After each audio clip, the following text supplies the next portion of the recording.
From our earliest breaths, we are handed a blueprint. We learn which feelings are safe to show, which dreams are practical to hold, and how to fold ourselves into a world that seems to have a fixed shape. But in that careful folding, the most essential part of us can become buried. The renowned psychologist Carl Jung spent his career mapping that inner terrain, and his work leads to one uncompromising conclusion. To genuinely care for yourself is to refuse any reality that is less than what your soul authentically requires. How often have you found yourself in a scenario that looks acceptable from the outside, but leaves you feeling quietly depleted? Perhaps it's a partnership where the giving feels one-sided, a career that pays in security but costs you your passion, or a social circle where you feel you must shrink to fit in. Why do we permit this? Jung points us toward the shadow, the compartment of our psyche where we exile the parts of ourselves we deem unacceptable. Early on, we're coached to hide our raw edges, to prioritize fitting in over belonging to ourselves. But what we suppress doesn't vanish. It retreats into the shadows, and from there, it puppeteers our lives. It shows up in the choices we regret, the relationships that drain us, and the cycles we can't seem to break. The patterns we don't confront internally will always materialize externally, disguised as circumstance. This is why, even while claiming to seek joy or fulfillment, we often remain tangled in situations that guarantee their absence. Somewhere within, a hidden fragment of us remains unconvinced we are worthy of more. True change isn't about positive thinking, it's about courageous seeing. It begins when you cease searching for answers in the outer world and turn your attention inward. Jung proposed that our unconscious is not an adversary, but a profound ally. Everything we encounter outside is a mirror, reflecting the unresolved landscapes within. If you consistently accept less, it is because an inner chamber of your being still doubts its own value. Now imagine waking up to the realization that everything you've been seeking from others has always been housed within you, that you require no one's permission to be complete, that you are, right now, enough. But this isn't about fantasy, it's about embodiment, and that journey starts with a single deliberate choice. The choice to turn toward yourself, the choice to acknowledge your shadow, the choice to stop settling for a fraction of what you could be. When you elect to truly hold yourself in high regard, everything shifts. Not by magic, because your decisions now originate from a different source. You no longer accept shallow bonds because you've discovered your capacity for depth. You stop enduring a lifeless job because you sense a deeper calling. You cease rationalizing poor treatment because you've touched your own innate dignity. This path, which Jung called individuation, demands bravery. Many never walk it because it means releasing the identity you've built and daring to meet the self you actually are. It involves discarding old narratives, facing anxieties, and questioning inherited truths. The familiar, even when painful, can feel safer than the unknown. So the vital question becomes, how much longer will you agree to less? How many more times will you make excuses for what your gut knows is wrong for you? How long will you mute that inner whisper hinting at a larger existence? Life isn't waiting for an engraved invitation. There is no perfect star-aligned moment to begin. The signal you need is already present in that ache of dissatisfaction, that sense of misalignment, that yearning for something more substantial. Don't dismiss it. That is your unconscious speaking in the only language it knows, guiding you home. When you choose to heed that inner voice, when you dare to shed what feels inauthentic, a remarkable reordering begins.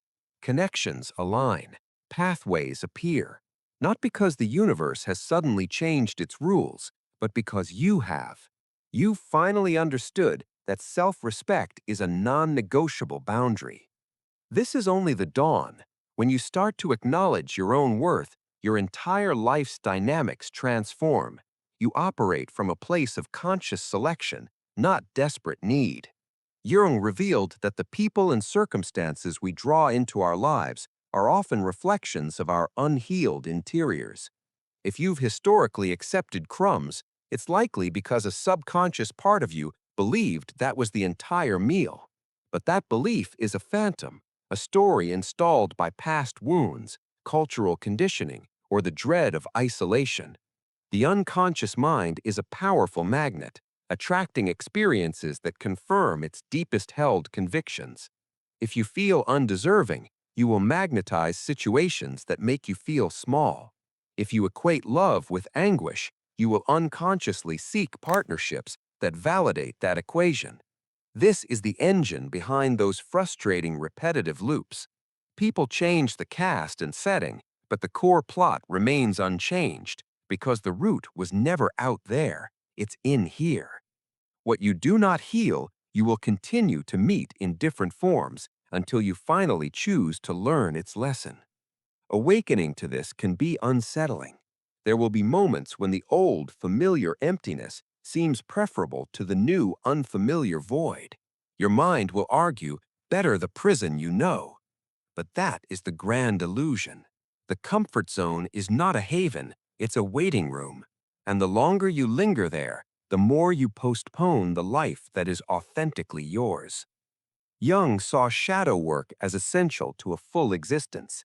Your shadow holds all you've denied and hidden because you were told it was unwelcome. Often, settling for less is a shadow behavior, allowing unexamined fears to direct your life instead of facing and transmuting them. This is where the real work resides. The key isn't in trying to change others or force the world to be fair. The key is in the interior excavation. Question your assumptions. Observe your patterns without judgment. Ask where your fears were born. When you commit to this internal inquiry, an internal shift occurs. And when you transform inside, your outer world inevitably follows.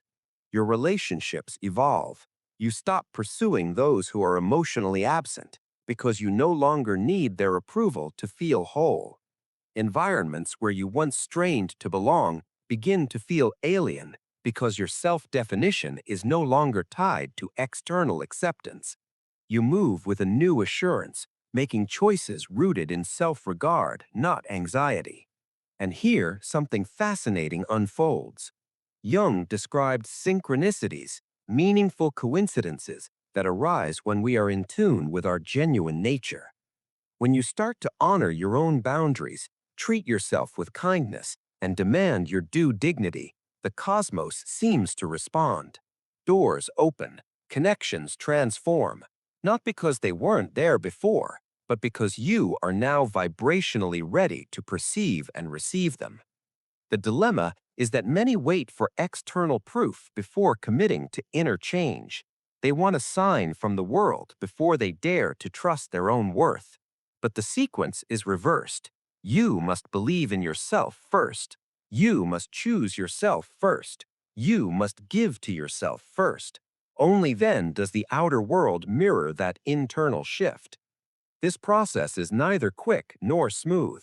There will be days of profound clarity and days of deep doubt, moments where the ache of growth tempts you to return to smaller, familiar miseries. But each time you face that doubt, remember, self-love is not a finish line, it's a daily practice. It's a choice you make again and again.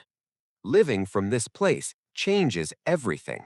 Not because your environment instantly rearranges, but because the way you engage with it is fundamentally new. As you embrace true self-worth, you'll notice a shift. What you once tolerated now feels intolerable. What you once excused, you now see with stark clarity. This is the crossroads. Upon realizing you've been accepting less, you face a decision. Do you continue from habit, or do you bet on yourself, even if it means releasing what no longer fits? Letting go is rarely simple. The psyche clings to familiarity, for the unknown triggers primal fears. Yet here's a truth rarely voiced. Nothing profoundly valuable can enter your life while you're clutching what is never truly yours.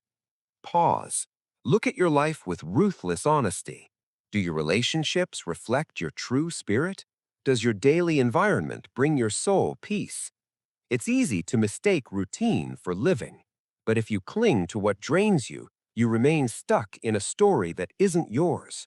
Life constantly sends signals: a friendship that exhausts you, a role that feels like a costume, a crowd whose energy dims your light. These signals are useless if you ignore them. Your unconscious is always communicating: that emotional drain after an interaction, that gut feeling a place isn't for you, that restless sense something is off. That's your psyche guiding you. The question is, will you listen? The journey to your true self, individuation, requires passing through phases of solitude and doubt. As you shed false layers, you'll traverse an empty space before the new solidifies. Many fear this emptiness and retreat, but the void is not your foe. It is sacred ground, cleared for new foundations. It is the bridge. When you finally choose release, your energy changes, your mind clears, and you begin attracting possibilities that once seemed distant, not because they were impossible, but because you were too full of what wasn't yours to hold them. You cannot lose what is truly meant for you. What leaves was never yours to keep. To reach that point, ask, what part of me is afraid to let go? Behind every attachment is a story, a belief that you must hold on. Perhaps you fear you'll never find better, or that you'll be alone. But the truth is, you are only making space for what is authentically yours. Life is about flow, not clutch. And to flow, you must trust that closing one door allows another to open, but only if you release your grip. Examine where you've been settling. Ask, if I truly loved myself, what would I release today? When you start letting go, an irreversible internal shift occurs. This isn't a surface-level change. It's a transformation of your very being. Not everyone will celebrate this shift. Some may call you selfish or unrealistic, not because they wish you harm, but because your growth highlights their own stagnation. Jung noted that those beginning to awaken often disturb those still asleep. Here, you must remember, your path to authenticity won't be understood by everyone. You cannot seek universal validation for a journey that is uniquely yours. Often, the greatest barrier isn't fear of the future, but resistance to releasing the past. We cling to expired relationships, unfulfilling jobs, and outdated identities because we've built a life around them. But they are not you. You are not your past, your errors, or others' opinions. True identity dwells deep within the unconscious. Meeting it requires facing your shadow without flinching. When you live from that authenticity, the world reacts. You stop vibrating at the frequency of lack and fear. You no longer seek approval. And then, synchronistically, doors swing open, opportunities emerge, the right people arrive, not because you chased them, but because you became a match for them. Abundance is not something you pursue. It is what you attract when you align with your truth. But alignment has a price: letting go of everything you are not, releasing limiting beliefs, outgrown connections, and self-sabotaging fears. This demands brutal self-honesty. Look in the mirror. Ask the hard questions. Why do I stay where I don't belong? What story have I believed that makes me settle? There are no shortcuts. only one truth. If you love yourself, you cannot live in complacency. You cannot keep betraying your unawakened worth. And that can change now, right now. Awakening doesn't happen someday. It happens the instant you choose to see truth and act on it. You need no external sign. The sign is within, that discomfort, that longing. True self-love is the radical decision to align with who you are without apology. It is the ultimate act of freedom. And when you make that choice, life has no choice but to respond in kind. If this exploration resonated with you, help these ideas reach others. Please like this video and share your thoughts below. What part of this message spoke to you most deeply? For more journeys into the depths of the psyche, subscribe to Winds of Thought and turn on notifications so you never miss a conversation. Together, we can build a space where insight leads to transformation. Remember, change begins within. Your next step starts today.